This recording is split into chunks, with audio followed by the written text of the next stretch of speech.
Hi, my name is Parisi, and I recently took a course on um, the National Education Policy. It was an orientation and sensitization course organized by the Astronomy Center for Educators over at IUCAA. And they had lectures by subject experts on different themes. One of them was holistic and interdisciplinary education. And the instructor shared with us before his lecture a book chapter which he had authored on this topic. The name of the book is College Pathways of Possibility. The author is Saikat Mazumdar and the publishing house is Bloomsbury. I printed out this chapter. The book has 8 chapters, but this is the 5th chapter, Contra-disciplinary. Contra-disciplinary, interdisciplinary, multidisciplinary, cross-disciplinary. These are used interchangeably often. And this chapter particularly resonated with me when I went through it before the lecture. So I just wanted to do a reading of this chapter in order to draw more attention to it, and in the likely case that it might resonate with other students out there, and even if it doesn't, might help draw some attention to some contemporary ideas on how modern education needs to be structured. I'll just read out the list of contents and then start reading the chapter. There are 8 chapters. First one is the clerical. Second, the promiscuous. Third, who is an intelligent person. Fourth, the souls of disciplines. 5, the contra-disciplinary. 6, next gen ed. 7, the production of knowledge. 8, on the road. This is followed by notes and some acknowledgements. The chapter made me very interested in going through the whole book, which, as I come to understand, is available online, but I will have to check. And beside this chapter, I'm particularly interested in taking a look at chapter number 4, the souls of disciplines. So let's go through chapter 5 and start the reading. The title is The Contra-disciplinary. And here it goes. Here is my key advice to the smart and ambitious young people in 21st century India. If you're attracted to different disciplines, don't choose between them. Go for them both. Feeling torn between disparate disciplines is the best possible thing. It is a mark of genuine liveliness and curiosity. It is such a good thing that I recommend it to everyone. To those of you who don't feel torn between incompatible things, those who know what you love and are monogamous about it, as I was, try to cultivate a disciplinary field that is quite different from, even incompatible with, from your primary interest. Contra-disciplinarity is the best model of liberal art-science education. It is also its exciting future. Dual majors such as computer science and English, or music and computer science, embody high models of contra-disciplinary education. Philosophy and physics might form a similar pair, as old as it is new, a timeless classic. Their shared interest in explaining the universe is split between the natural, the human, and the spiritual, between concrete reality through the senses and larger patterns that appear as abstract. Experience and data on one hand, and theory on the other, both moving towards the latter through the means of mathematics, the ultimate symbolic system of abstract language. These are tall orders, no matter how exciting. For those to whom these feel too tall, there are plenty of other options. If you truly hate and fear mathematics and have your heart set on the arts and the humanities, perhaps you could pair your specialization with a quantitative social science. Of such social sciences, economics would be the bravest choice, as in its current form, it's not that different from mathematics. If that's too daunting, there is sociology, which too makes liberal use of quantitative models. Unlike, say, cultural anthropology, which, as it's practiced today, is softer, far less quantitative, a qualitative or imaginative social science, rather. And the least courageous would be to combine a core humanities subject such as literature with history, a subject that straddles the humanities and the social sciences. Placed next to each other, literature and the social sciences shed light on each other's epistemic forms in ways that do not come to surface when studied on their own. Literature, particularly in its modern life, is imagined as the articulation of a special individual, the artist who creates life and reality out of her own mind. More importantly, literature seeks to portray the private lives of individuals. The commitment of literature, as of all art, is to the particular, not to the general. Social sciences, on the other hand, are more interested in the general than the particular, in larger patterns more than the individual stories.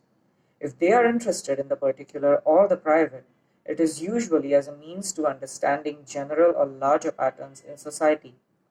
They seek to throw light not on a unique man or woman, but on the larger social, cultural, economic, and historic conditions that shape such men and women. The collective instinct of the social sciences throws into greater relief the private instinct of literature.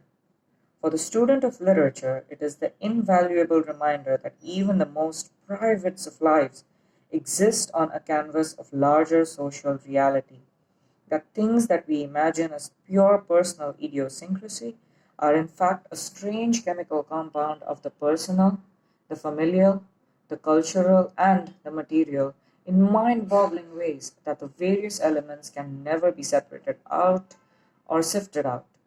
It throws into similar relief the idea of the writer as a solitary figure crafting life and reality out of her own internal wellspring of genius. The writer, too, is a social animal, even the unsocial ones, and a historical being, and that wild and private utterance that appears to be pure artistic idiosyncrasy is also touched by the inevitable hand of history. The social sciences are, moreover, a reminder that the writer was imagined as a far more social being in pre-modern times than in the modern age, if such a figure as a writer was imagined at all, to describe the various singing and performing poets and storytellers who strung together what we later came to call literature. Still, these are predictable combinations between disciplines that are close to each other. As is the time-honored combination of physics and mathematics, still an intriguing mix of abstract patterns and material reality. Mathematics delights in abstract patterns for their own sake. In physics, such patterns are used to make sense of material reality and to identify laws that govern the universe. Mathematics and the arts come together to embody this model of art-science education with greater richness. The contra-disciplinary always has a rhythm, no matter how counterintuitive its surface. The affinity of music with basic mathematical patterns is well established. More interesting, however, is the play of the abstract and the concrete that would define the sensibility of the student with a dual focus on mathematics and art, be it visual, performative, or literary. The visual arts might combine spatial with logical mathematical intelligence, just as the literary arts might combine the latter with linguistic intelligence. Mathematics aspires towards the pure and the abstract. The arts, however, are defined by an eternal tension between the experiential and the theoretical, the concrete and the abstract. Without the concrete, there is no experience, and without the abstract, there is no understanding. The arts must have both. A student specializing in mathematics and arts will delve into the contradictory relation between the abstract and the concrete that defines the two domains, even as they experience the play of patterns, numerical or spatial, that hold the musical and the visual arts in friendship with mathematics. These are indeed some of the basic axes around which the disciplines revolve: the individual and the collective, the private and the social, the abstract and the concrete. Then there is the human and the natural, which is supposed to distinguish the humanities and social sciences from the natural sciences. Finally, there is the quantitative and the qualitative, probably the most important of these binaries, numbers or language. Which of the two key symbolic systems to use, or both, and in what combination? Dual specializations that combine a qualitative discipline with a quantitative one offer the next generation model of art science education. Occasionally, this may also embody itself in a combination of inquiries into the human and the natural world.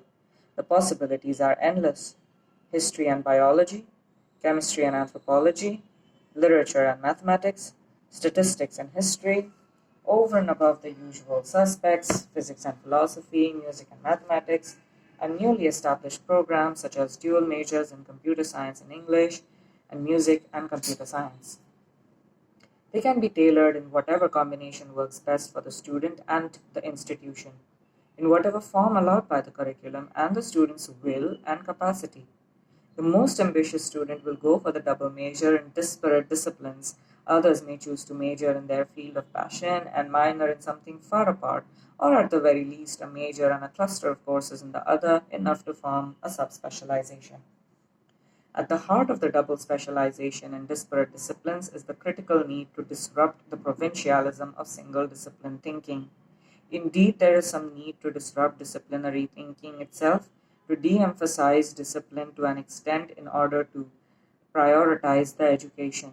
Contra-disciplinarity is a liberal arts principle, since the liberal arts are less about immersion in a specific discipline, though it is about that too, and more about mastering a key set of life skills that do not come exclusively from any one discipline or even from a neighboring set of disciplines. A liberal arts science education involves something of an intellectual democracy where different epistemic forms, backed by the different intelligences, live and thrive in an electoral college. Like all democracies, there is productive tension between the citizens, which keeps the pointed edges of their respective disciplinary hubris in check. This principle shapes the general education component of liberal arts science education, about which I will have more to say in the next chapter. Suffice to say here that the gen ed component of undergraduate curriculum in many colleges worldwide involves sets of courses in the different methods of inquiry: humanistic, aesthetic, social, quantitative, mathematical, scientific, technological, and so on. But important as general education is, it will never get the students' attention and energy the way their major specialization will, and for good reasons. The liberal arts science experience, after all, is not meant to be upgraded K-12, simply an energized and more complex version of the secondary school learning experience. There is a significant qualitative difference between school and college, and disciplinary specialization is a key component of this difference. The deepest ways of engaging with the world are best reaped from intense and sustained encounter with the disciplines, and this engagement, as I will elaborate in this chapter on in the chapter on undergraduate research, must involve the production as well as the consumption of knowledge. The defining aspect of a student's undergraduate experience is always their engagement with the majors, to a lesser degree the minors. It is rarely the general education component. This, no matter how much we wish students took this crucial component more seriously. The reality is that for every student who enjoys and engages with the general education component of the curriculum, there will be scores who simply coast through them, quickly getting them out of their way and consequently forgetting everything about them as soon as they are done with them. The liberal arts science principle then must be realized within the structure, content, and the texture of disciplinary specialization itself. Sometimes a discipline is best understood when one steps away from it and tries to evaluate its place in the larger world of reality by casting it in contrast with a disparate discipline. There is, I hope, a fruitful paradox at work here. The stepping away in the end is also a deeper stepping in, and the deeper engagement with epistemic forms in the end is also a partial disengagement with content. The best way to understand a liberal arts science education is to imagine itself as an end in itself, as something on which one's life and career can be founded without the requirement of further training and specialization. In reality, of course, a good art science education offers excellent foundation on which to build further edifices of professional training, should someone be so inclined, or, for that matter, that of advanced study and research specialization in a specific discipline. The magical thing about liberal arts science education is that it does not and cannot assume that the student is headed in any particular direction after college, and hence it does not exclude other possibilities. Within the structure of art science education, which involves intense and rigorous disciplinary specialization, it is easy to assume that this is meant to be the foundation of further research specialization. It is crucial that educators suspend this assumption. This will impart that essential quality to the education without which it loses its liberal character. The Teagle Foundation report on the economics major demonstrates this. Too often, the only way to imagine and impart disciplinary expertise is to assume that one is preparing lifelong specialists in the field. But how does one teach specialization to future non-specialists? A good art science education should be able to meaningfully enrich the life of the student who will not pursue the subject of her specialization after college. Such students, in fact, should shape the largest group of beneficiaries of undergraduate education. 5 or 10 years out of college, and in the midst of a career distant from their college specialization, they will not remember the factual details of the discipline in which they majored, the disciplinary coverage covered by the curriculum, the canon the syllabus tried to prop up with such urgency, but the education will be successful if the student retains an understanding of at least some of the key epistemic forms underlying the discipline. To pick an example from my own discipline, English literature, the student working in public relations 10 years away from her English major can scarcely be expected to remember the group of poets and novelists who make up the Augustan or the Romantic period or the details of their literary output. But the purpose of education will be served if they remember how the whole modern idea of individual authorship emerged around this time in a radical shift from more communal modes of artistic creativity in the past. The understanding of epistemic patterns is crucial in the business of life itself, as with whatever career in which the student may find herself. A historical understanding of the emergence of the author function may help one to understand how and why people's relationship with text, codes, and language are changing in the digital age, where communal and interactive engagement with them are becoming significant in a way they were not in the age of print. In a liberal arts science education, the disciplines are but vehicles to learn a set of skills. Different disciplines deliver different combinations of these skills. For the student, the discipline one specializes in is not of final importance and certainly of rather limited importance once she graduates from college. The single discipline specialization embodied in the honors mode currently in vogue in most Indian universities defines the entire undergraduate academic experience through a monochromatic preoccupation of the discipline in question. This model, at its best, ends up being preoccupied with the discipline to the degree that it misses out on the larger goals of undergraduate education. At the same time, it is also a problem with many disciplines worldwide, from economics to English, and in many of the sciences, where undergraduate education is simply structured as vocational training for graduate school. If the college education can cultivate at least two intelligences, that would be a real success, especially two that have no immediate relation with each other. The education in literature and my career as a novelist, critic, and teacher of literature has hinged on the cultivation of linguistic intelligence and the personal intelligences, which has been a lot of fun, but I reckon it might have even more interesting and challenging to choose a set of disciplinary specializations that might combine the linguistic with, say, spatial intelligence. The natural affinity between linguistic and personal intelligence prepares one for a certain kind of career, but the combination of the linguistic with, say, the spatial intelligence might widen the field of possibilities even more. Generally, if a disciplinary specialization combines two or more intelligences far from each other, the career possibilities grow wider. The farther apart they are, the wider one's range of careers. Clearly, a combination of linguistic and logical mathematical intelligence will make you the most desirable to the widest range of employers. Between the two of them, these two intelligences cover the foundations of most academic disciplines. As Gardner has pointed out, the most current and pervasive definition of the intelligent person in the 21st century is as a skilled interpreter of symbolic systems, and the two most significant symbolic systems driving human culture and civilization today are structured by different kinds of linguistic and numerical symbols. But there can be other combinations of intelligences that can prepare one for a wide range of careers. The cultivation of logical mathematical intelligence with spatial intelligence can also be a rich combination. A dual specialization on mathematics or economics with the visual arts could achieve this.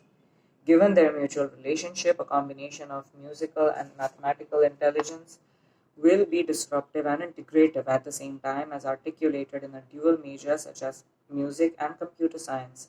Subjects that offer a variety of combinations between naturalist, linguistic, and logical mathematic intelligences can prepare one for a wide range of careers in the biological, medical, and pharmaceutical fields. The key purpose of a college education is to teach participants a crucial set of skills: critical thinking, interpersonal communication, analytic skills, and imaginative ability. It is equally true that such skills cannot be taught in isolation and only through the disciplines. The academic disciplines give us the most rigorous models of critical thinking, each in its own way. At the same time, we need to make the case for a disruptive rather than integrative model of college education, which places disparate intelligences and epistemic modes next to each other without necessarily trying to fuse them into a single narrative. Integration, I think, frankly, is a bit overrated. We need to call for disruption rather than integration. Perhaps at most a weak integration at the end in some version of a capstone project. But otherwise, the disciplines will remain in a kind of a productive tension with each other, and that's a nice and wonderful thing. The fetishization of a single monolithic intelligence in existing models of IQ tests finds its academic counterpart in the preoccupation with a single discipline that defines the honors system currently in vogue in many universities. Intelligence is now established to be pluralistic. Most of us possess more than just one kind of intelligence. The best way for college education to nourish and enrich our native intelligences is through a more fragmented model of disciplinary specialization. Contra-disciplinary specialization in multiple subjects will define the spirit of art science education in the 21st century. This is the end of the chapter.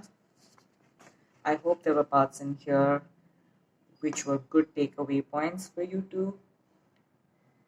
And if you want to look further into this, I repeat, the name of the book is College, Pathways of Possibilities by Saikat Muzumdar, published by Bloomsbury Publishing House.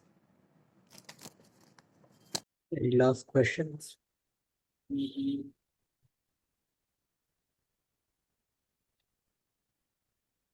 There was from one of the participants in the chat. Boris. Hi. Yeah. Yeah. I just had a bunch of questions to discuss, so I waited for the last. I have been, I just finished my PhD, and I mean, surprisingly, my supervisor transitioned to Ashoka University midway. In my thesis, I had a whole section in the future scope and applications chapter on the interdisciplinary parallels that can be drawn from my thesis work with other subjects. I don't see such lines of thought in my immediate environment, which is why it was a very pleasant surprise to go through your chapter that you shared. I would like to take a look at the book as well, because it really resonates with me.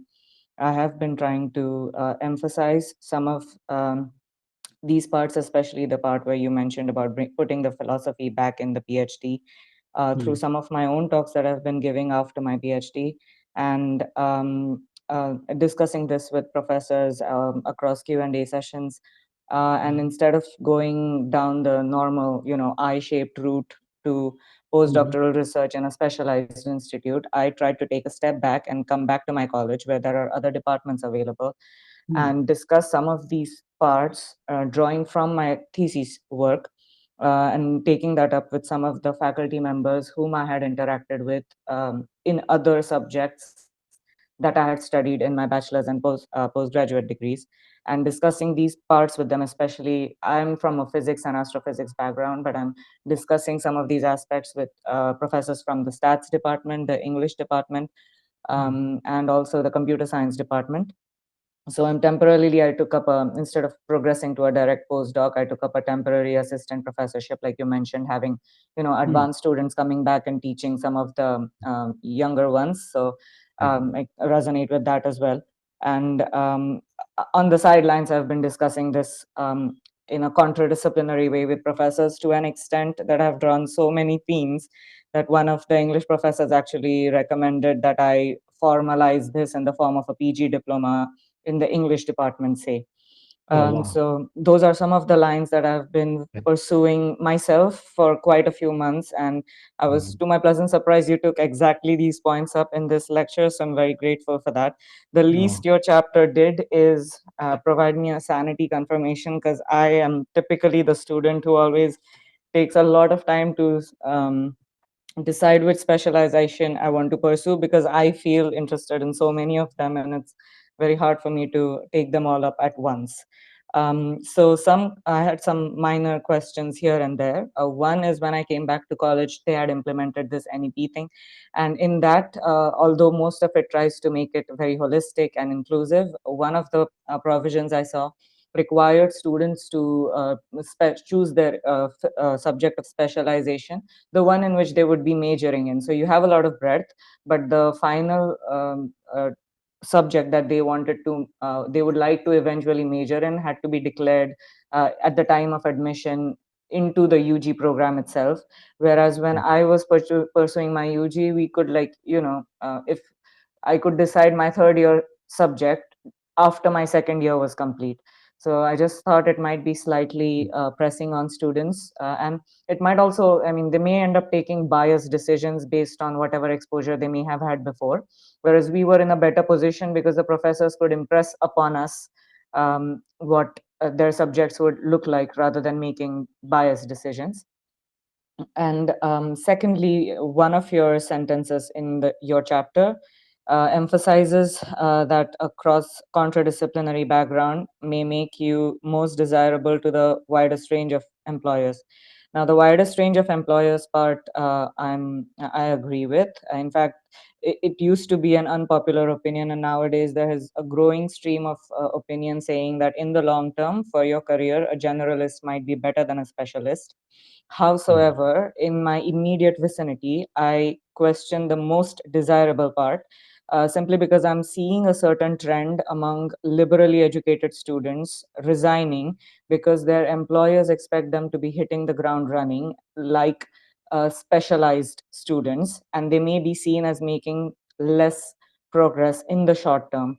So that is a common concern among them. And a second concern for the liberal arts science education, again, comes back to the same thing, that because they may be lesser employable then because of the lack of specialization, it trickles down into having lesser scholarships available, higher fees for the liberal colleges. So I'm wondering whether you end up having a financial bracket for a liberal education, although, which contradicts its inclusive and democratic essence to begin with. No, those are all really great thoughts, and I think your career really exemplifies and kind of vindicates what I'm trying to say, that you are interested in, and that is a factor which we should never forget, that what it means to us. Education, after all, has to bring some meaning and pleasure for us. That is a factor we should never negate. It's not just about it's. That being said, I think there's a lot of research that is established that worldwide that liberal arts interdisciplinary liberal arts students often start at a lower salary, but over the career, they actually make bigger gains than people who start at an initial level. So as I said, the fruits of this education often is a more of a long-term thing rather than an immediate thing. And I think this has a lot to do with the change of employer mindset too. Employers also, I mean, I know some of the founders of Ashoka University who are all these new age digital and entrepreneurs, and they often, one of the big reasons to set up this kind of private universities is that they were tired of employing second and third rate engineers. They wanted first rate liberal arts kind of thinkers. And so there is a point, and the reason IIT students were successful often is not because of the engineering education, but because of the way IITs function. They were getting the best students. So often the quality is, it's not exactly the education, but the quality of students. There was a time when students from Sensitization and Presidency were getting those jobs, and then it changed to the IITs. Maybe next generation will be this interdisciplinary liberal arts students. So often it's not about what you study, but where you study. So those are also factors which are confusing. But I think it's most important that this has brought meaning and excitement. And I think this is something that education is something that is meant to sustain us all our life. It's not just the job. It has to bring meaning to every aspect of our life and also make us sort of meaningfully employable throughout our life. People often reach a career, oh, I can't go beyond. How does one see this kind of thinking really helps your metacognition? Often they say in school, there's a lot of things you study are useless. But the point is not what you study, but you learn how to learn. You're learning how to learn. So if you're challenging your learning instincts, you're keeping your metacognition alive. And metacognition is something that you may need to activate in your mid-40s when you are 20 years into your career.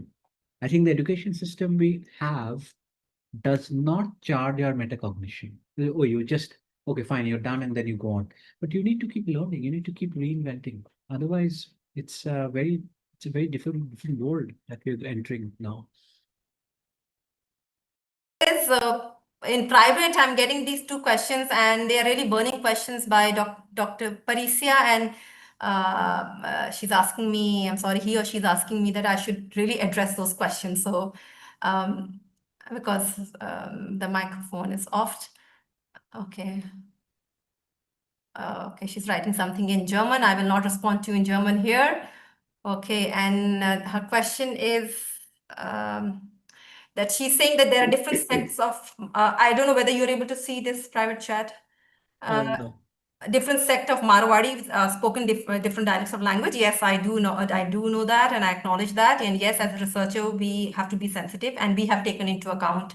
We know that there are different dialects of Marwari which is spoken in Rajasthan, and we have taken into account when we did interviews. So I hope that satisfies you. That's my response to your question. I have taken care of this.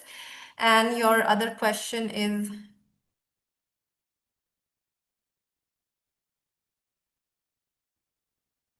Well, in terms of your question is in terms of river, okay, your question is in terms of that the Pan-India river connection, that like Pan-India river connection project to balance the drought and flood areas. Yeah, okay. So yes, this was started by the government in terms of how we can link the rivers of the country. Well, it started, but it is not picked up in a big way because there are also a lot of geographical, topographical issues are there if we do the interlinking of the rivers of the country. So this is at this point of time, I don't have the answer for you, and I also consider at this point of time not to respond to your question because this is I'm not qualified to comment on this question. This is a political policy oriented question which I am not qualified to comment on this because this is the government of India's domain. They are better to comment on this, so I would refuse to comment on this question of yours. As of now, it has not picked up. It was started by government of India, so we have to wait and watch. I'm also very curious to see what happens for this, the interlinking of rivers of the country.